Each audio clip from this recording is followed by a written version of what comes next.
All right, back to the breaking news we're following. Director of National Intelligence Dan Coats is expected to step down in the coming days. Texas Republican John Ratcliffe, who aggressively questioned former special counsel Robert Mueller last week, has been mentioned as a potential replacement. I'm joined now by Sean Turner. He is the former director of communications for the U.S. National Intelligence and a CNN national security analyst joining me right now. So, Sean, what do you make of Dan Coats possibly stepping down?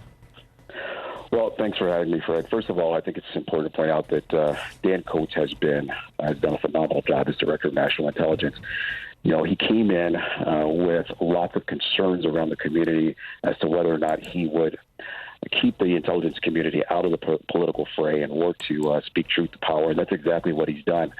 So I think that this is an unfortunate development for the intelligence community because there's been a shield there between the IC and the political world, and I think that it's going to be very important for the president to pick someone who helps to maintain that. But based on some of the names that have been mentioned, I fear that that might not be the case. And talk to me about the importance of Dan Coats and his defense of the intelligence community, especially as it pertained to Russia's interference with the U.S. elections. Yeah, and I think that's really important. You know, one of the things that we talk about in the intelligence community is maintaining a willingness and desire to speak truth to power. So when it comes to issues like Russia's interference in the U.S. elections, even when the president and the administration were saying that we're casting doubt on whether or not it actually happened, and then suggesting that it may not have been Russia that was responsible, it was Dan Coats who leaned on the intelligence and those people in the intelligence community who were able to collect and analyze the data. It was Dan Coats who stood up and said, yes, this happened. We were attacked. And it wasn't just with Russia. When it was inconvenient for the intelligence community to say that Iran was complying with the Iran nuclear deal, or to say that North Korea was continuing to pursue nuclear capabilities even while the president was talking with them, it was Dan Coats who stood up and said those things to the president and spoke truth to power and was honest about those things.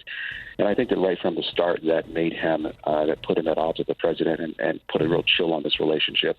But it was the right thing to do for the intelligence community.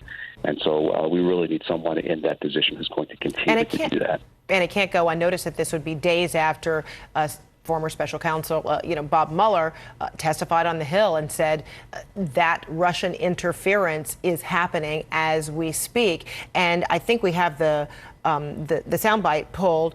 It was Dan Coats, as Director of National Intelligence, who was at the Aspen Security Forum, and someone asked him, to comment on the president's invitation of Vladimir Putin at the White House. And Dan Coats, said, say that again. And then he said, well, that would be special. We have that soundbite.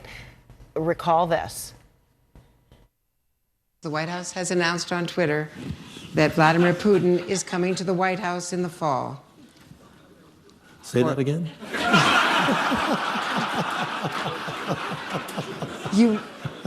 Vladimir Putin coming to the... Did I hear you? Yeah. Okay. Yeah. That's going to be special.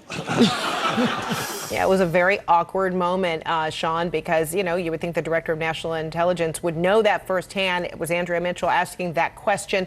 And while it was a bit of a laughable moment, it ended up being a very embarrassing moment for the President of the United States.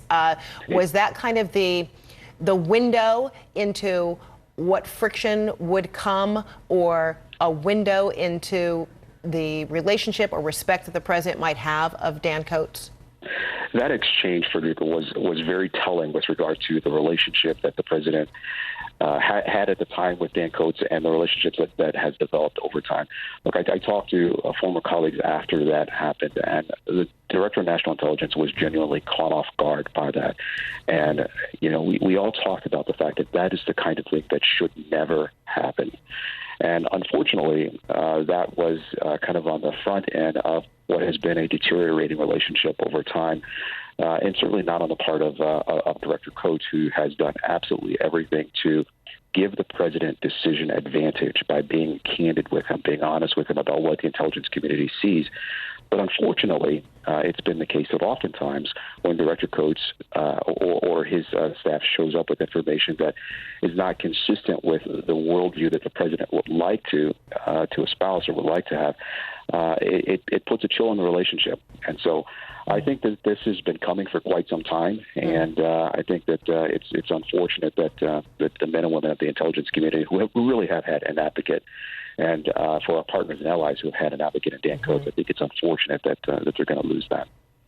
Sean Turner, thank you so much. Again, CNN confirming now National Intelligence Chief Dan Coates to resign. We'll have much more after this.